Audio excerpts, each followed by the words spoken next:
Lucifer, you have returned. Yes, unfortunately not alone. Send a squadron. Bury him in the mud. As you command.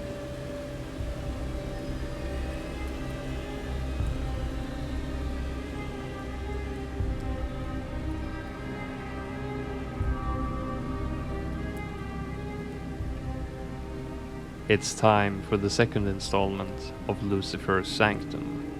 Last time we were on the map Inferno. Now we're on the expert map Muddy Puddles. 4 tracks instead of 2, all with shorter track length than before. The only thing working in our favor this time is the large amount of buildable space, and also the presence of water for constructing the Navarch of the Seas. We begin the mission by placing snipers as our main DPS, similar to last time. This will hold off the bloons until we get some farms going. Enough for us to build a boat farm and a spectre to defend and start farming pops for our paragons right from the beginning. The tracks on this map are very spread out, causing many towers not to be able to reach every track, decreasing the amount of DPS you have available in any given round. Added to this, the extremely short track length gives you very little time to take down waves of fortified bads. The global range of the Goliath doomship and the ability from the Navarch of the Seas will be very useful to us. As for the VTSG, it will eventually be placed in the center water puddle to give it the carrier flagship buff and make sure it has range for every track. The pierce use of the VTSG will be very bad on this map. As the bloons spawn, the VTSG will shoot in a fairly straight line, hitting the bloons behind the first target.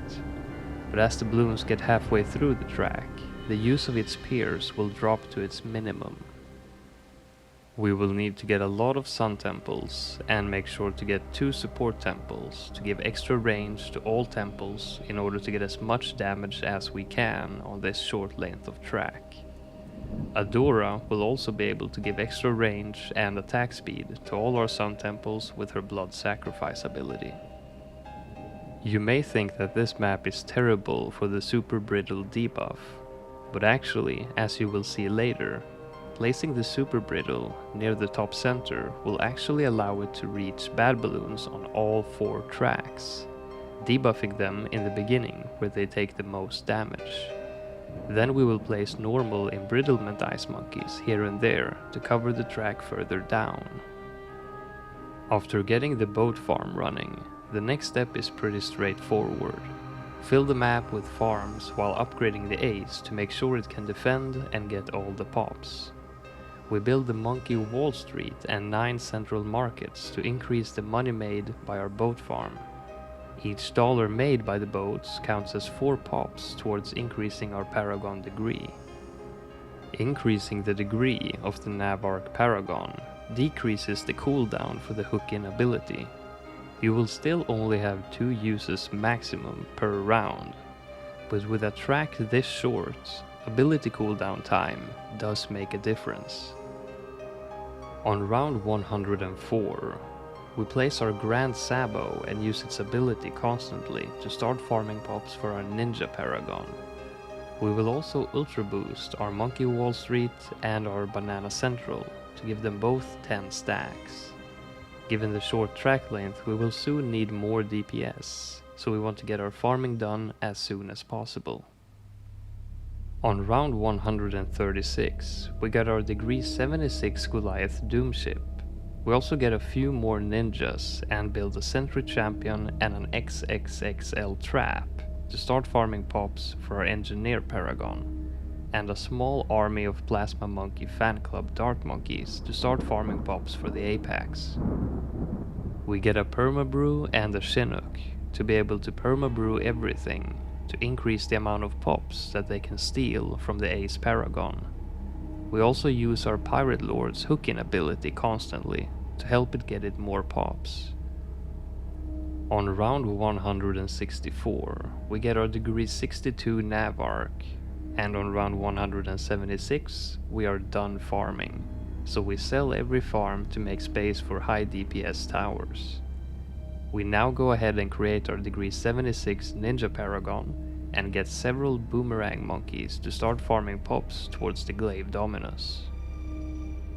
On round 182, we get a degree 79 Apex Plasma Master, and on round 188 we get a degree 64 Glaive Dominus. The very next round we get our Engineer Paragon, which was degree 56. Now it's time to get the Vengeful True Sun God and fill the map with sun temples.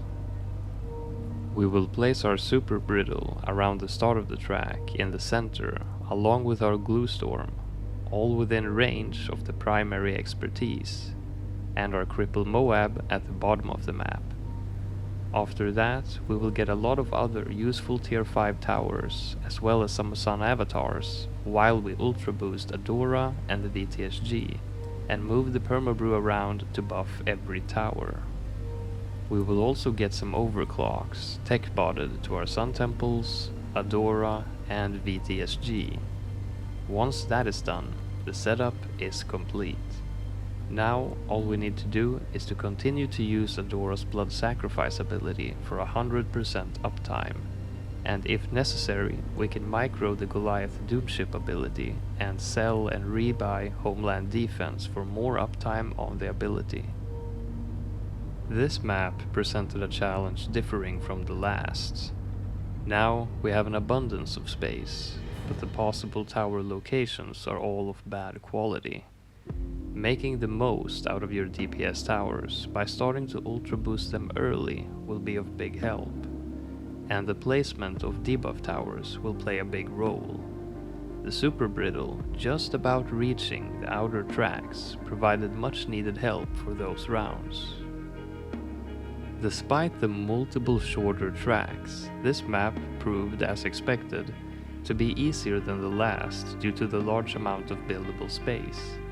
A few hours into the game, we passed round 300 and made it to round 322, despite not ultra boosting a lot of towers and not getting the highest paragon degrees that I could. And thus, this mission has been finished.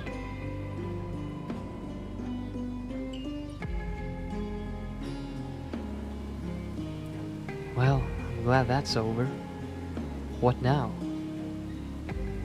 We march on. The workshop is just up ahead. Let's shut it down for good.